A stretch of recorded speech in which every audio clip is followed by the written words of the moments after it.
again, I appreciate you guys for tuning in and hopping on tonight. My name is Nick Simi. I'm a physical therapist and athletic trainer up in Northeast Ohio at Akron Children's Hospital. We have an affiliation here with the University of Akron in the MAC conference. So myself, and I've been fortunate enough to cross path with Daniel Yu. He's a sports scientist and assistant strength coach with the Orlando Magic. And he's been fortunate enough to connect us with Dr. Harjiv Singh tonight and put on this great talk. So again, I appreciate you guys hopping on, and we'll go through and give a little bit of background about Harjiv, and we'll get rolling. So again, for those that are coming in, we'll be taking questions as we go. We'll have some prepared questions already, and we can kind of dive into some of those topics in real time. So Dr. Harjiv Singh, he's currently the Director of Performance Science with the Pro Volleyball Federation up in Grand Rapids, Michigan. He's also partnering with the Human Performance Science Center at the University of Michigan.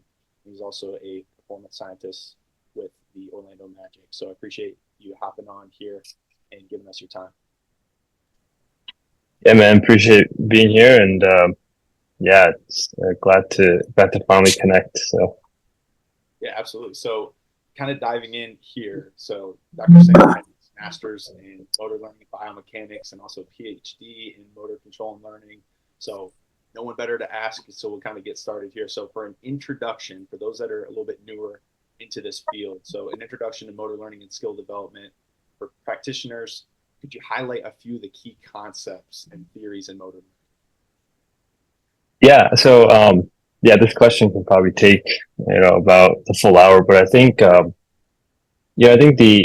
especially for this group, probably I think the intersection of motor learning and sports science is you're really interested in the process by which players or individuals will acquire, adapt, and refine motor skills with practice and experience. And practice becomes like the most important thing. We basically study, how to practice more optimally to gain skilled expertise or to gain skill in general. And part of practice means not only, on the court or on the field, but also in the weight room and the testing that we do and all that stuff. So basically, we're interested in how to enhance capabilities for movement. So, there's a difference between the idea of learning to decelerate and actually performing deceleration. So that kind of will likely open up Pandora's box, but that's like the sort of idea and sort of the idea of where motor learning kind of fits in the equation of sort of the domain we're in. But a few concepts emerge here, and they all stem from many different questions. The first question is what needs improving? What are the goals for improvement? How can we design and monitor practice to achieve those goals? When and how should we give feedback? How can we sort of repeat practice by keeping the athlete engaged in some capacity? How do we actually measure learning and transfer to competition or whatnot? Of those, you have key factors. Those key factors are obviously individual differences are really important. That might be capabilities and abilities and experiences. Practice variables such as the amount you're practicing, the type of practice that you're doing. Just take the concepts that we've learned in the strength and conditioning realm of sets and reps and this ratio and that ratio. How can we take that into practice when we're practicing on sort of the court or whatever? So work to rest ratio. What does that look like for someone that's learning or developing their ability to shoot a 3-pointer, right? Those are the concepts we're kind of going after. And then feedback, like I mentioned, frequency and timing of that. And then different environmental factors, right? There's a whole social cultural domain to the sports we're in and to the the populations that we work with. So there really is no clear cut. I think we're all doing some sort of motor learning. We're all developing skill in some capacity, and I think people like myself are kind of in the middle of it all, and we're just kind of sort of like a conduit between the practitioners as well as the sports scientists, and then we understand sort of the language of both, and you highlighted some of my background, and I think that kind of speaks to what it actually is. There's not really a position that's called motor learning, scientist or whatever. And I think, uh, that's kind of where we sit. We sit in between everything, kind of like putting the, dots kind of together. So, um, but that's kind of, what we're after. I'm happy to kind of talk more about what I do, but I think like that's the big picture, sort of, thing for what, motor learning is really. And two, for practitioners that are, like I said, maybe new to this, but are trying to implement more of it. Where's a place to start? Like, what do you Yeah. in terms of maybe like resources or maybe some applied concepts that you can kind of start with and hit the ground running in your organization or where you're at? Yeah. So there's plenty. I think, if we start more like just traditional, like, you want to just learn motor learning 101, I think there's two like main textbooks that we use in our classes. One's by McGill and Anderson, who I had the privilege to do a master's degree under, and it's, I think it's called Motor Learning Concepts and Applications. And then there's like the, other book that's, by Schmidt and Lee, and I think there's a couple more authors there. But that's kind of in its like, I want to say fifth or sixth version already. But like, those two are probably like the textbooks that you have in a traditional class. Now there's other like coaching textbooks that are out there. There's other, other textbooks that offer different perspectives on what skill development is and all that. But I think if you go to a traditional like sort of classroom, this is what it is. I know the CPSS book also has a chapter, from my advisor, so I think like that's also a good place to start. But yeah, I think I'm a big book guy. I think textbooks are the first sort of, introduction to whatever I want to learn, and then I can kind of go from there and really, go down the rabbit hole of different papers and stuff like that. But I think that's where I'd start. Pause here if anyone has any questions at all in regards to maybe adopting some of these concepts or a little bit more looking at things that they can apply to their practice. Yeah, go ahead, Josh. So when you're talking about like putting motor learning strategies into practice or skill development, is that more often than not happening in the weight room when we're learning how to decelerate or move this load?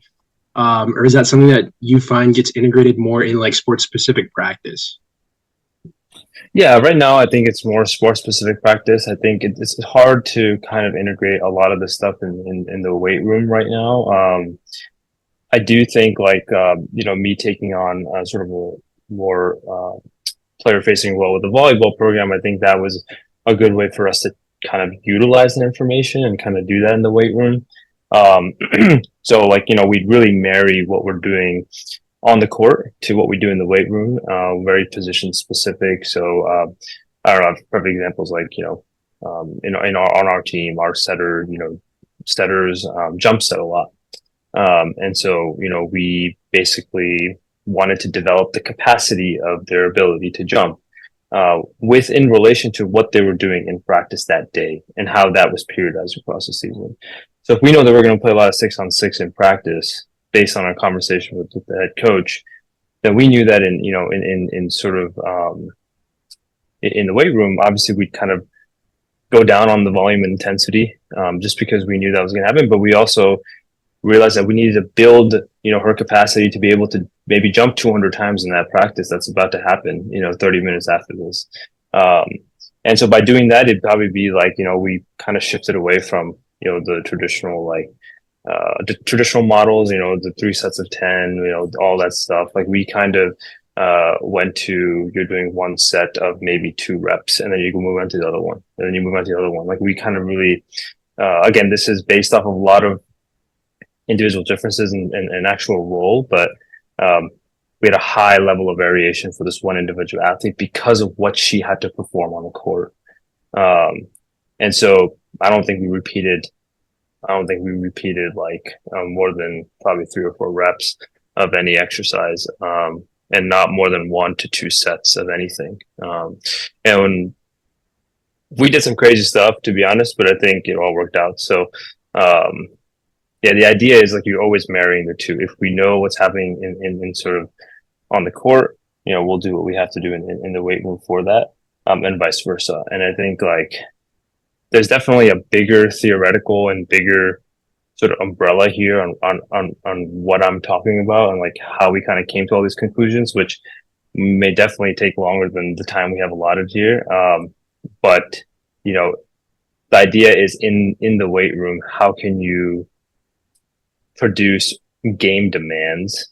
And by thinking and reverse engineering that, I think you'll probably have an idea on like what all this is really kind of getting at.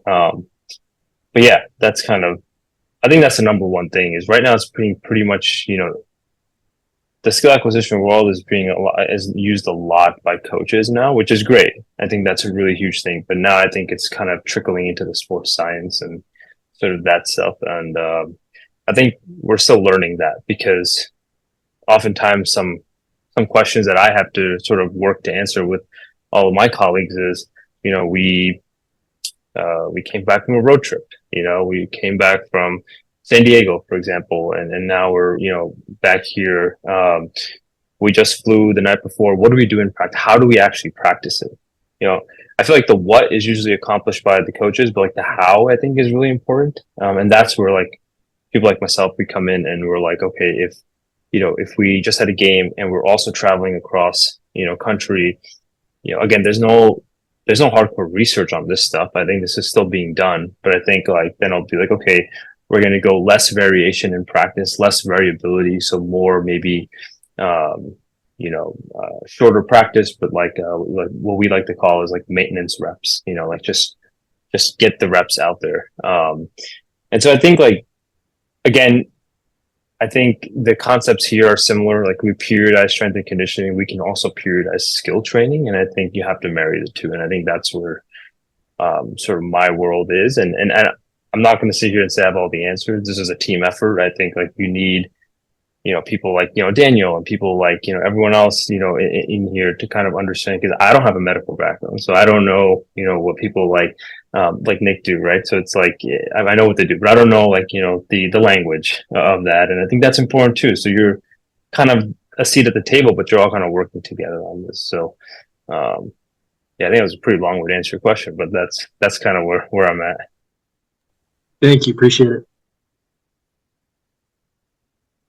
And in regards to when you're mentioning like a periodization model, right, typically seen from like a sporting context or the performance side, how do you kind of go about periodizing skill acquisition and motor learning or those principles and kind of marrying that within the seasonal demands? Like from like a 10,000 foot view, are you kind of already looking, say, hey, preseason, this is kind of the context or the style that I'm going to go for, and implementing that instead of kind of making those decisions on the fly as well?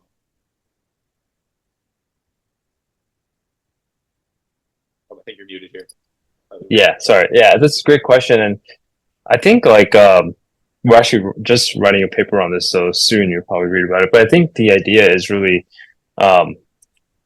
just like we want people to peak in the weight room, we want people to also peak at some capacity in, their sort of skill. And right now, the way we think about it is like come playoff time, right? Or we want them to be at the best that they can be.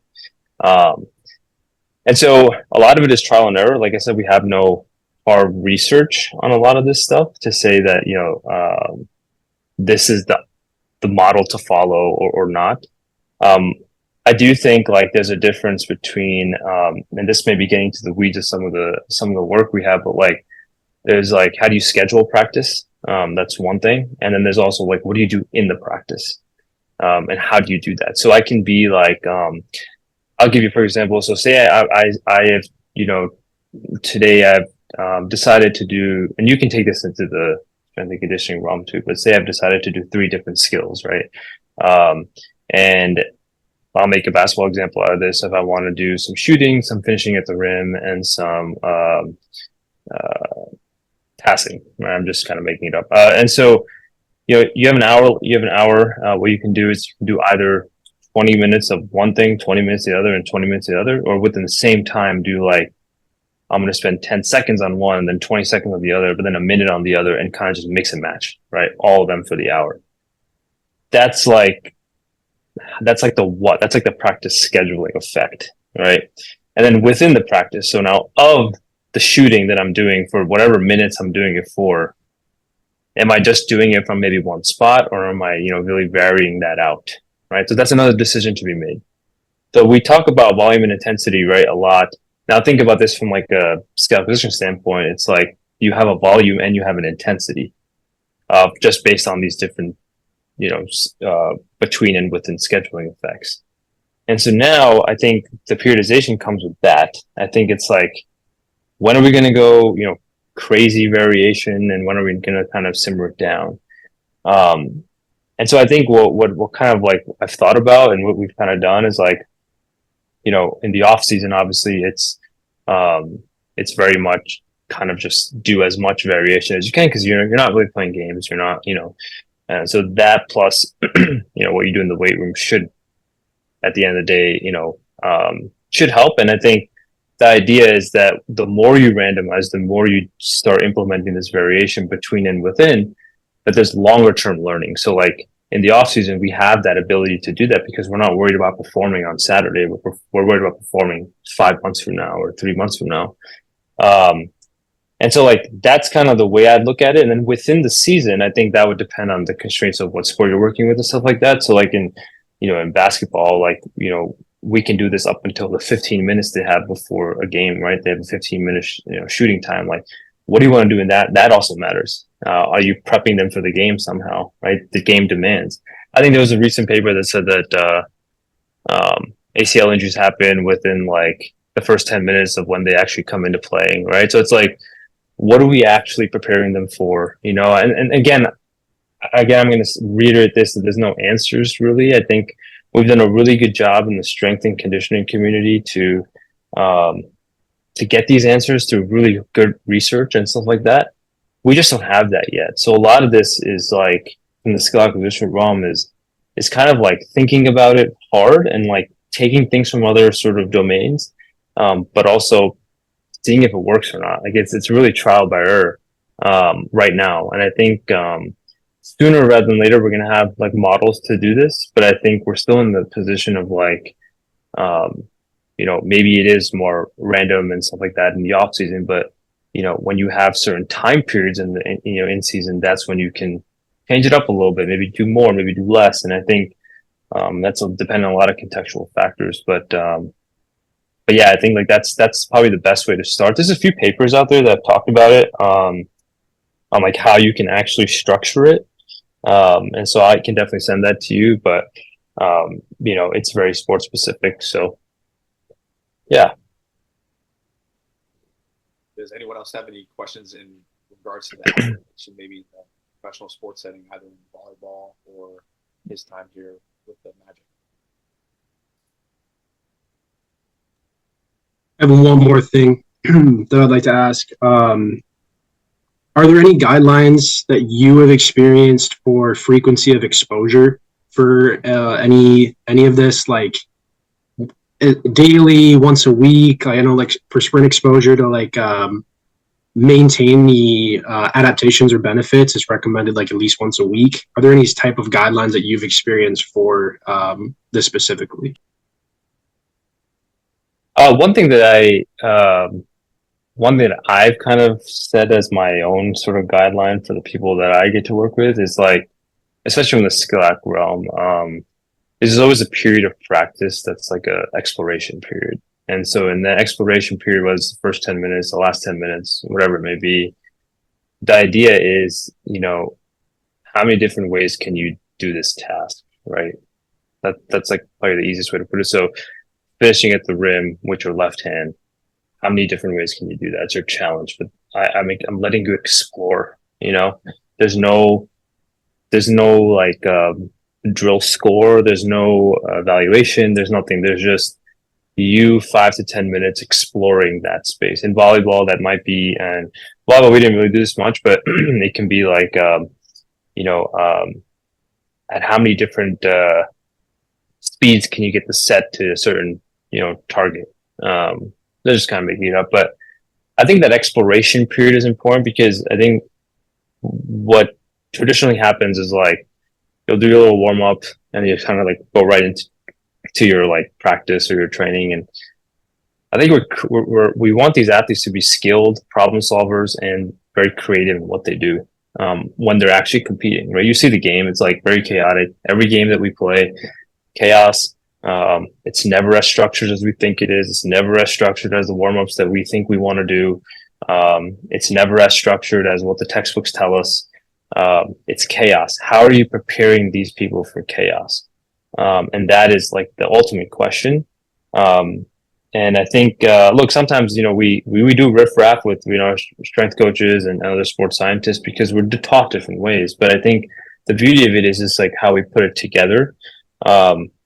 I mean, if I tell you as a strength coach to, outside of safety, obviously safety is important, but if I tell you that on the barbell you can put 2 less pounds on one side, you'll probably think I'm nuts, like I'm crazy. But like think about what they're facing and the angles that they have to play with and all that stuff. Like obviously safety considered, but like that type of thinking I think is still novel. And so I think like the idea of exploration is still very novel. Like I think if I tell a coach to do that, like they'll literally just shut me out. And I've also dealt with that, and in other teams and stuff like that too. So, yeah, I think like that's kind of been a big sort of win, but then also like a big staple of like what I think is really important. And I think it's always tailored to what the player is doing and what we want them to do, and like the ultimate bigger goal. But this is it's important to kind of give them this ability or this time to explore, because I think that helps. I mean, that's like the biggest, probably one of the bigger wins, to be honest. But now I think we'll get into the question later. But now with like the onset like data, I think it's huge because it's easy to convince people because we have the sort of evidence to do so. Yeah.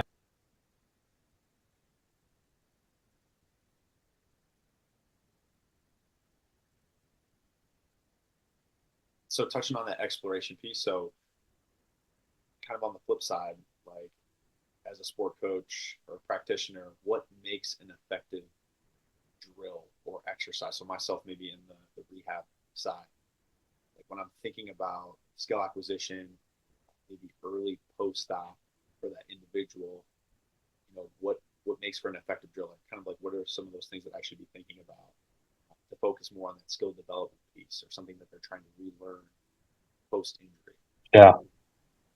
Yeah, really good question. I think number one is like, does it feel like the game, right? Obviously and I think the often mistake is like people think that means like it has to be game like, right? Like you have to make it game like. Obviously if you're rehabbing and you're in the initial stages of your rehab, you're not going to go play the game, right? So it's like but all that being said, it's like, again, we're talking about demand. So like dual tasking is a huge thing, right? Can you get them to dual task right away or whatever, something as early as possible? We have had players both in basketball and volleyball shoot or pass by counting down from 7, from 100, counting down from 100 by 7s. The idea is you're stimulating the same potential things that they have to worry about in competition, right? In basketball, you have a lot of things to think about. In volleyball, same thing, a lot of things to think about, from fans to the player running to, whatever it is. But like, that's likely the easiest way to do it. And then just in early rehab, I think, the research is doing a good job. Like I've done a lot of work in the attentional focus realm, right? So how do you kind of shift their attention more externally than internally? What else? Again, like dual tasking, meeting those demands. Yeah, I think that's where I'd start. It's like that's the and then ultimately, if we are working with athletes and they're eventually going to go back, like some type of decision, right? I mean, we can go into the rabbit hole what decision making is and what that is, but I think like what is the type of I know the Stroop task and all that are very good, ways to kind of introduce all this. And there's a lot of good work by, by everyone in that realm. But I think, yeah, I think like that's probably where I'd start, to be honest.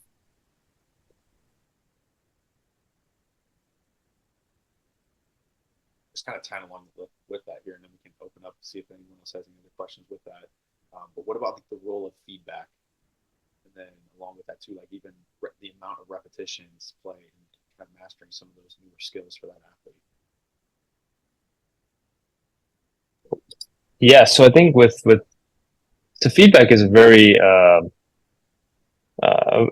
important topic, and there's many different ways to provide feedback. Right, one is obviously you have more of the augmented feedback where you have something telling you what you're doing, right? Whether it be a monitor of some sort or whatever. You have intrinsic feedback, which is like your own feedback. You have extrinsic feedback, which is like maybe what you're getting from something else. But I think it's like to me, it's what's very important, and this is very specific to what you're working with in the individual. But the important questions are the frequency at which you're giving feedback, whichever amount it is, whichever type it is, right?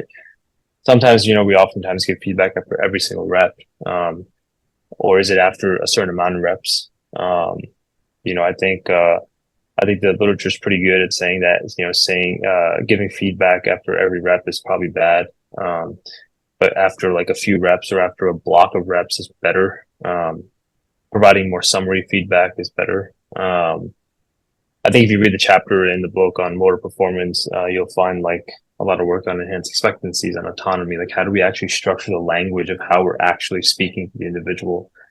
Are we offering them some type of choice while we're actually speaking? Are we telling them that, are we enhancing their expectations in terms of like the next set or the next, exercise they have to do? I think those are very important considerations. I mean, heck, if you want to get into the rabbit hole, I think you can also periodize your feedback, but that's a different, that's probably a different day. But I think like there's ways for this, and I think again, it's not like a clear cut sort of answer. There's a lot of good work on what kind of works, what doesn't, and I kind of briefly summarize all that. But I think like um, those are just the considerations to think about. Um, Oftentimes, the sort of intrinsic feedback is enough. Like they just need to like think about it a little bit more and let them kind of go get through the process. I think this is where coaches and clinicians are probably, really I think good and bad, because like we've studied hard, we kind of know the information, we want to share that information. I totally get it. But sometimes it's like just let them do it, let them figure it out. And I think you have to allow that space, right? I think one of the best things that, I've seen in kind of Orlando is like the coaches are just letting them make mistakes. So it's like, figure it out like that. This is how we become, elite, problem solvers, is because when you're in the game, you're going to mess up. It's like it's inevitable, but like, it's like while you're messing up, well, what can you do? Like, it's like, how can you actually help with that process? Or, how do you learn from doing that without having some external voice? Now, obviously there's a place where, you should intervene and all that, obviously against safety and all that considered, but I think that's important.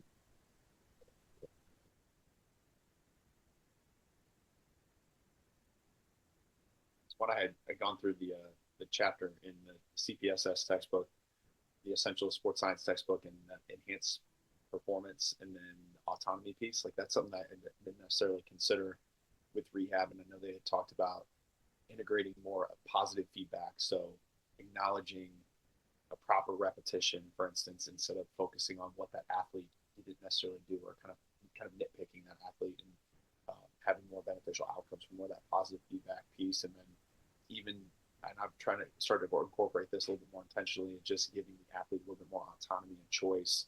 Mm-hmm. Even talking about just like the color of the object that you give that individual versus the equipment or the timing of feedback, and you let them decide, having those benefits from like a force production standpoint, or aerobic efficiency, balance, whatever it might be. As soon as I kind of went across that, I'm like, kind of what you're saying, there's a whole nother level to it, I'm sure. Yeah, it's interesting to kind of get your thoughts on that. Yeah, I think you're spot on, and um, yeah, it was one of the things that Dr. Wolf really taught me was like is this idea of like success with challenge, right? How do you kind of balance the success while also challenging, the individual? And I think that was a really product of the optimal theory was like doing that, and um, yeah, I think if that's one thing you can take away from this is like how are you balancing that? You need to challenge your athlete in some capacity because that's what's going to make them either get better in sort of the weight room sports science indexes or also on the court.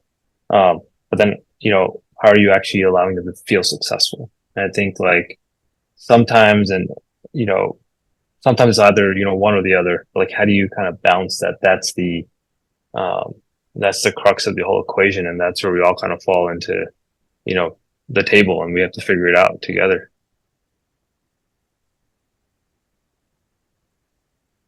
Anyone have anything to expand upon that, whether it's the skill acquisition techniques, the different applications of professional sports, or even some of the more introductory concepts of motor learning and skill development? Yeah, I had a quick question. In terms of giving the athletes the chance to explore and kind of how Nick was talking about feedback when it comes to, for example, ACL patients, and what kind of movement patterns they're gonna perform if you let them explore. So it's like how do you balance? Okay, I'm gonna let you figure out maybe we're starting to jump, we're starting to do these specific things. I'm gonna let you figure it out, but knowing that a lot of this new research is saying how ACL injuries are also you get a lot of changes in your motor cortex, and you have a lot. It's not just a knee injury; it's also like a neurological injury. So balancing that exploration, but also not wanting them to really learn those patterns that aren't as efficient, and they start loading other parts of their leg. So I feel like that for me, that's where I constantly kind of battle with how much I let an Mm-hmm. athlete explore and how much I'm like, well, I gotta roll you in because I don't want you to get these reps under your belt, and this is what you go back to, and it's like the constant battle, like from early phase of rehab to like the late phase of rehab, Yeah. and constantly balancing that.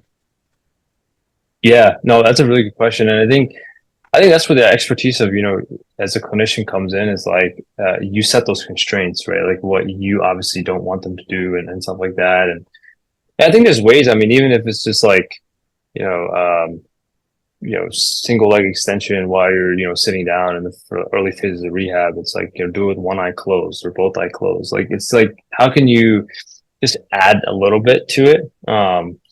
And doesn't necessarily mean, I mean, that's technically still exploring the motor sort of motor space and stuff like that. And I think there's ways to do that without you know harming them or in some capacity. Um, and look, I think in a rehab thing, it might be a little bit more sort of constrained. And heck, you may not have the ability to do it, especially in sort of the real sort of the beginning, like this, like day one, day two, all that stuff. Like it might be very difficult. But I think the overall thing is like as you kind of go on to the whole return to play process, like where can you add it? I think that's like important. Just by doing that over time, I think will help. Um, but for me, I'm a big variability guy, so I think like from the get go, as much variability as you can within the limits of what you're working with, I think is important. And uh, yeah, I think that's where I'd start. But I do think that's where sort of your expertise really comes into play. In coaching, it's like coaches like they have their expertise and they're sort of, but they're not working with people that are coming off of a surgery, so it's very different. But for clinicians and for PTs, I think you know just setting your own constraints becomes very important. Also knowing that you want to add all, say, this more variation, or you want to add this stuff. It's a process, and I'm not saying it's easy. I think like you really have to think hard. None of this is like off the book. None of this is like simple. I think it's some things that research groups are now exploring, and we're exploring it too. And yeah, I think I should preface that before kind of saying anything, but I think that's important. Yeah.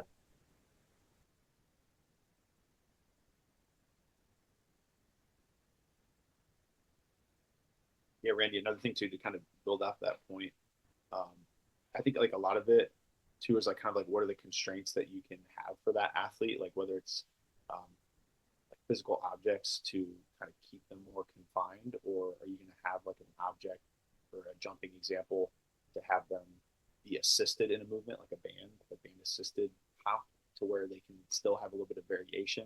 You're taking maybe some of the gravity or ground reaction forces through that band, and then like earlier on in rehab, like again, this is more like anecdotal, but uh, experimenting with kind of varying some of those other things that Harji was talking about, like whether you're giving them dual task for every single repetition for a whole set, or you can vary that throughout the individual block, or like what stimulus are you giving them? Is it auditory or is it visual?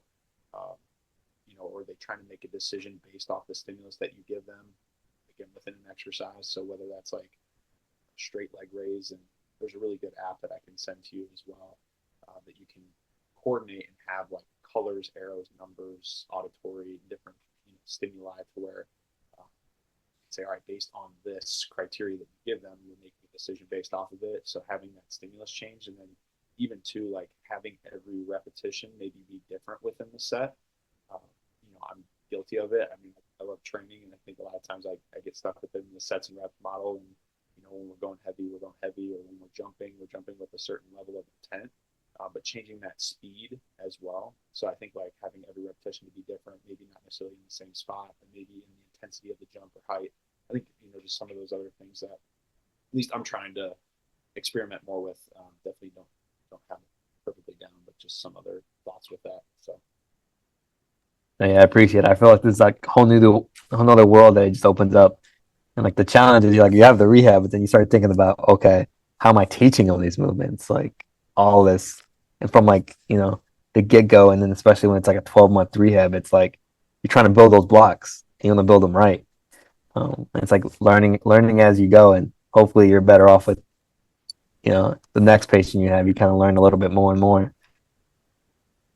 I do. One thing I'll add is I think like the control chaos continuum is a good one to start with. I think I got to work with Matt a little bit, and I think that the whole research sort of line I think is very good. So maybe following some of that might be interesting. any other questions at all? No, we can cover the last few topics here. So we kind of dove in right to some of the overview and some of those other topics like I mentioned, but how can this all be tracked? So what is being monitored, or what are some of those metrics? And then kind of maybe your thought process in terms of how you improve upon a particular metric. That can be a singular example, or something that whatever you interpret that as. So just love to get your thoughts technology wise. Yeah, no, I think this is the more exciting sort of part now because of all the technology that we're able to kind of have at our disposal. I think in at least in professional sport, and even like people that you probably all work with, from computer vision stuff to wearable devices, right? We there's like a big push now on like continuous measurement of sport, whether that be positions or interlimb coordination or something like that. That might include health and performance data like force plates and aura rings and you name it, right? Like catapult, Connexon, like we have all this other information at our disposal. I think what's important now is like one question that I'm interested in is like based off of that information, what and how should you practice, right? If your force place metrics are saying something, what does that mean in terms of like, again, I'm just making this up, but if your rate of force development is something, some number, right? What does that mean for today's practice? How do I change the volume and intensity to help with that or to, aid that? But then what happens when like you also know that the force plate metric is, or whatever metrics you're looking at is this way, but then the sleep metrics are saying something else. But then your other metric, whatever the heck you also use, you're saying something else. How do you integrate all that? I think that's where a lot of the at least people like myself are very interested in, because we're now kind of thinking about different models and stuff like that to think about that, at least to kind of give a start to that.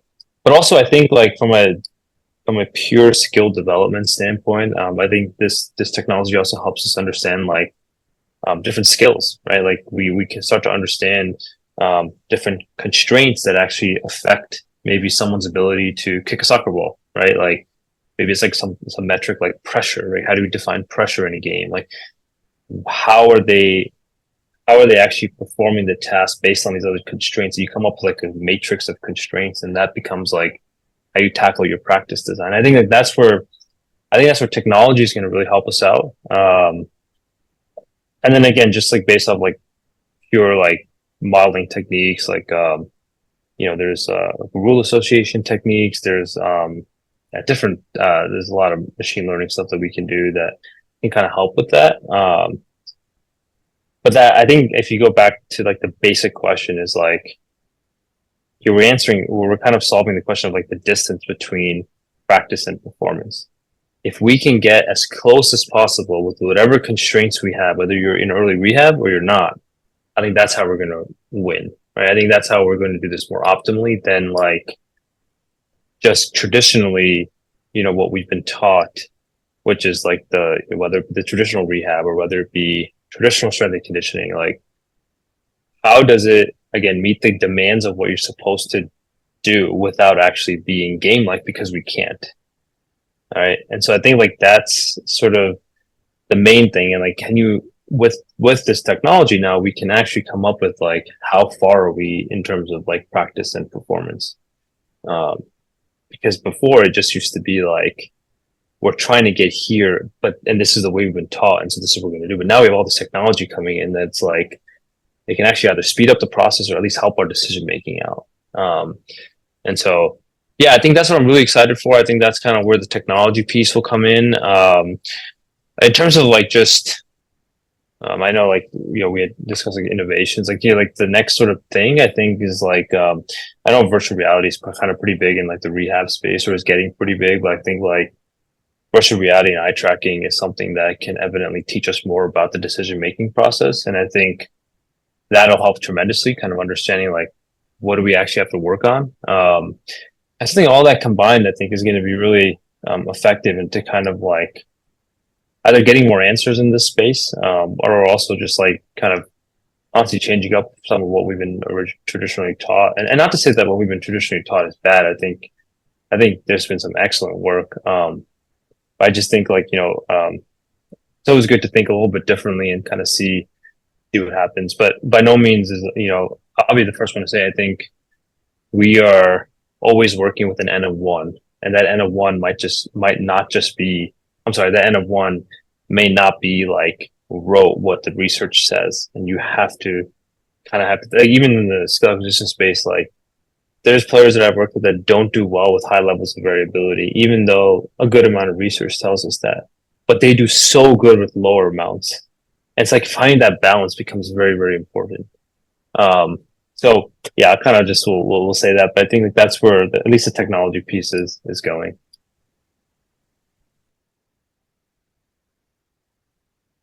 Dr. Singh, I want to ask a question. I don't know if you're familiar with the paper or article that Adam Petway put out at Swarthmouth, where he talked about the 3 stages of fatigue, and the first stage, particularly using perch system, velocity-based system.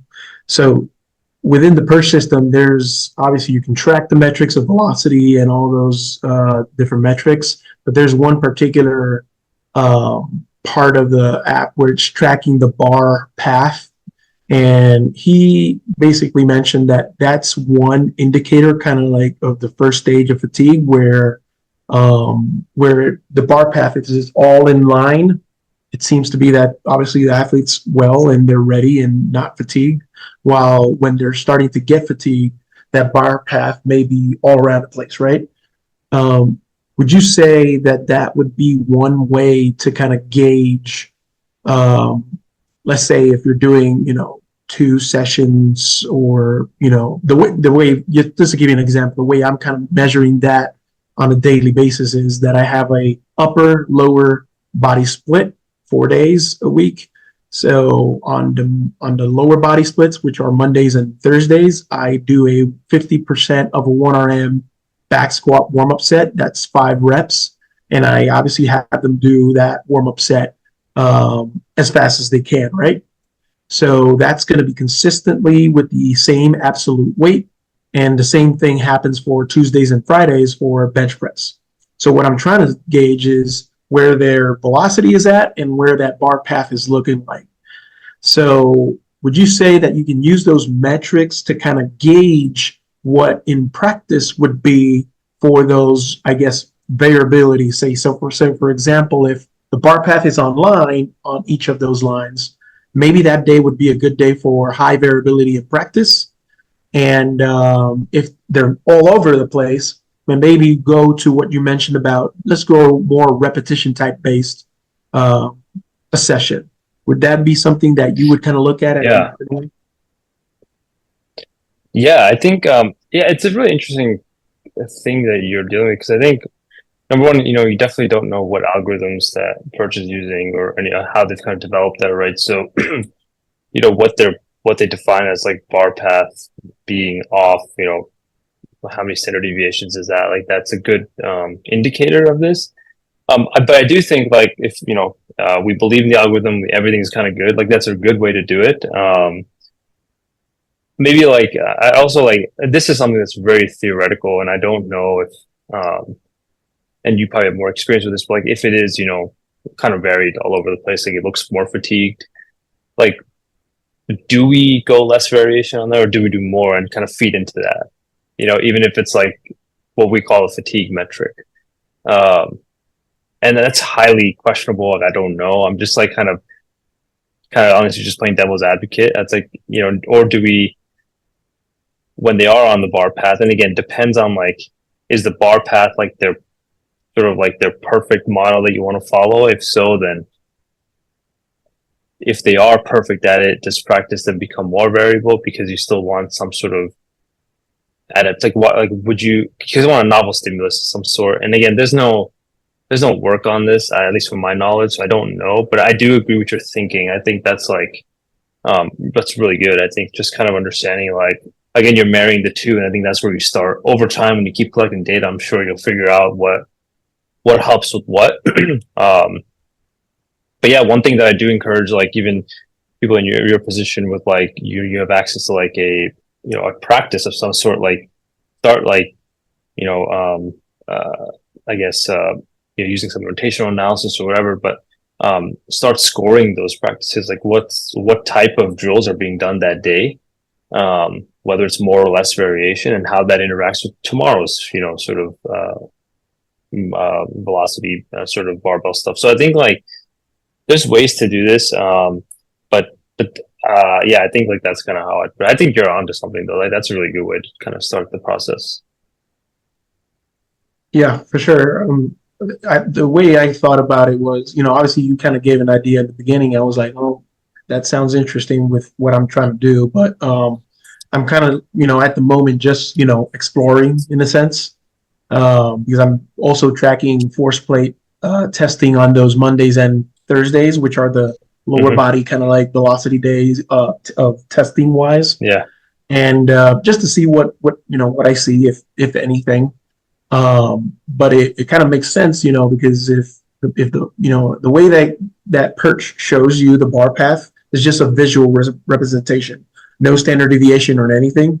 So you can see where the bar path is kind of moving towards. So that's why I thought like, oh, maybe that could be something. And I've seen, like, for example, some of the football guys that we use the system with. So the football guys, when they're very fatigued and they're doing a very heavy 5 rep set, they're trying to move fast, but when they're very fatigued, it starts to go all over the place, especially at the higher rep sets. It's like if it's 10 reps, you can see where the bar path starts to deviate from the, I guess, the average in a sense. So yeah, it kind of makes sense, I guess, and I guess more got to keep on exploring, right? So thank you. Yeah, I I would recommend just keep like, I think you're onto something. It sounds definitely interesting. I think it's just like keep collecting and kind of see what happens. I just think like as long as you marry it with what's happening on the field on the court, like I think that's the best place to start, and just like understand that every individual has their own level of variation, right? So like their fatigue metric is going to be different from a different person's. So that individual sort of realm also becomes very key. Now, I think like with all of our constraints, like personnel and colleagues that we have to work with, and then all the athletes, and we probably don't have the bandwidth to take care of all this information. But I think um, just start thinking about that, and then they'll kind of probably you'll probably come up with some unique solution. But um, I think like everyone has their own sort of bandwidth that you can work with, and then think do think like technologies like that though are helpful in like understanding that. And so like I said, I think you're onto something. So I'd love to chat about that further. I think that's really cool. Yeah, for sure. Of course. Yeah, Luis, Thank you. Another thought that kind of comes to my mind when you mentioned that is I'd be curious to have information maybe on the perceived exertion from that athlete, and like tying that again maybe with the path of the barbell, and like trying to see with where they're at. Maybe it's just a quick asking them a question based on what you see in real time. Maybe instead of like getting like a pure score, but I'd be interested to see like, was it maybe just the deviation because of they're talking with their teammate and they're not really paying attention, or it's like the skill of the task. But if you ask them like, hey, based on this, how do you feel? And, oh, I feel great, and then they lock in, or maybe something like that too, and just tying like that exertional piece and what they're perceiving that stress or stimulus. Just kind of some thoughts. I love what you're doing too. I'm interested to talk to you more about that as well. Yeah, for sure. To kind of give one example with my own self, I've been using that for a while, and obviously being 41 with age 41 and 71-year-old knees, but feeling like 25. I guess that my average is my actual age, but um, days when I feel that my knees are just like they're very sore, I tend to see that pattern more prominent, right? And obviously the velocity goes down as well. And I guess like when the velocity goes down because of the slight pain that I feel, there's that arthrogenic muscle inhibition going on, and I wonder if that actual effect of the MAI is also kind of affecting just the coordination in the sense, right? Because I mean the pain is there subconsciously. You're feeling it. You know that's something there. You don't want to assume certain positions when you're like feeling great that you would wish to get into, and it just starts affecting. So I do ask, for example, when I train the women's basketball team, and I do ask the girls like, hey, how do you feel? And I kind of start checking. But at the moment, like I said, I'm really exploring, and I don't really know right now what I'm looking at. The first article that actually pointed towards that was Adam Petway's Sportsmith article, and I'm still pending the conversation with him to kind of talk about that because it's something interesting to look at. I think I can like say something about the article for, from like Sportsmith because I work with Adam, and Oh. The three stages of neuromuscular fatigue is brought up by like Coach Wu, like from LSU, and he kind of say that the first stage of neuromuscular fatigue, you can like observe that athlete, like let's say like acceleration, deceleration, like those biomechanics kind of like get worse and worse. And the second stage is like elasticity and mobility, and the third stage is you're gonna see like power output drop off on the force plate. So if we're talking about like the first stage of like refined motor control, I think that's like I think that's kind of like I kind of want to like say like it's probably the same thing that if you see how basketball player move, that would be more accurate than like the bar path.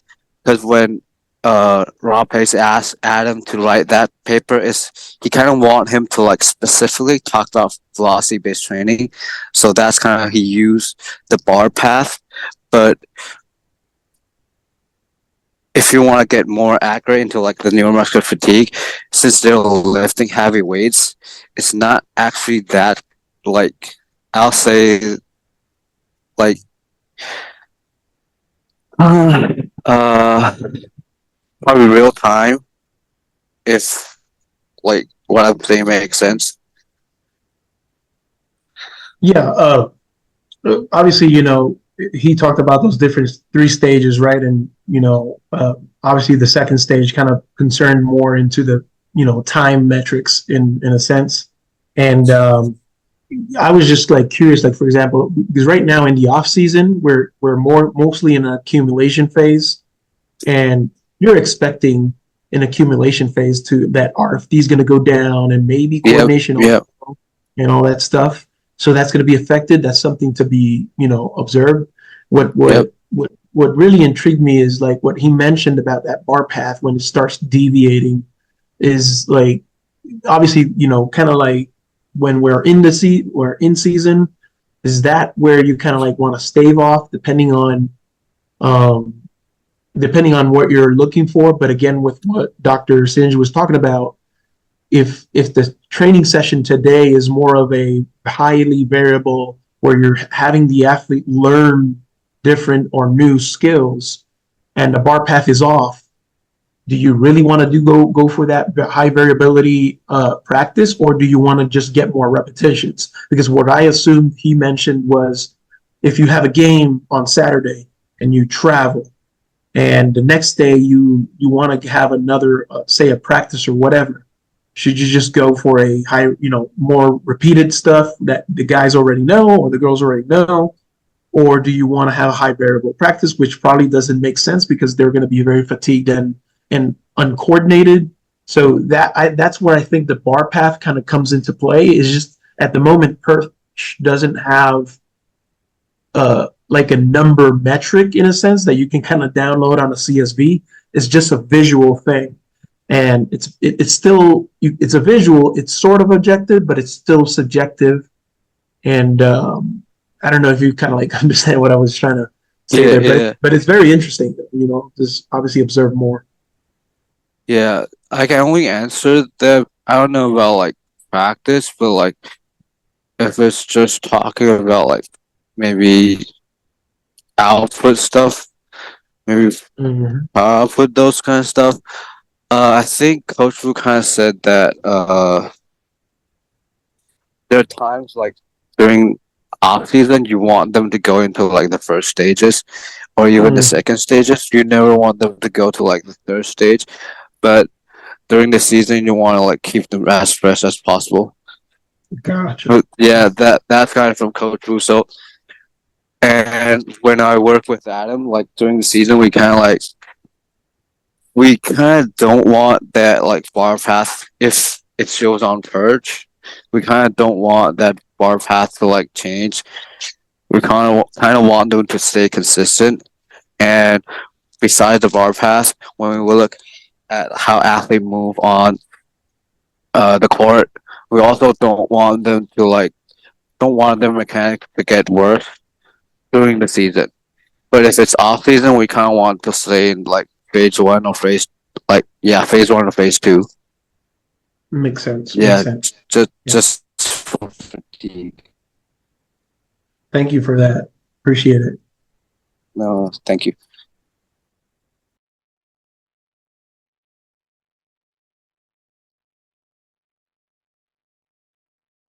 Yeah, I appreciate that. We'll definitely try to see if I can get some of those resources Harjiv's mentioning, and then Luis and those others are mentioning too about Adam's articles. And yeah, we'll definitely try to put all this stuff together and get it to you guys. I want to be mindful of everyone's time. I appreciate you guys taking an hour out of your evening. Um, for anyone that still has questions, I'll still stay on here a little bit after, and I can put them in the chat. Daniel and I also have a CPSS study group on Facebook, to where we're trying to help people with the CPSS exam or the NSCA's exam, but also to like have conversations like this that are a little bit more maybe informal and more that applied piece, and maybe diving into some things that the textbook talks about that there's a lot more to, as we all have kind of realized. So again, I appreciate you guys' time a lot.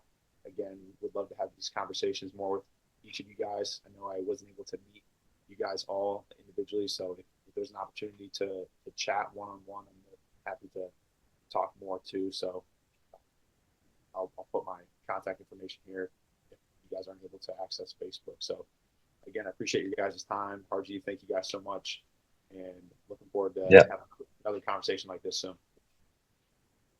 Yeah, this is great, man. Thanks for having me, and yeah, I appreciate all your questions, and yeah, happy to, if everyone can touch, I'm on LinkedIn, so you can just find me and we can set up a time to chat.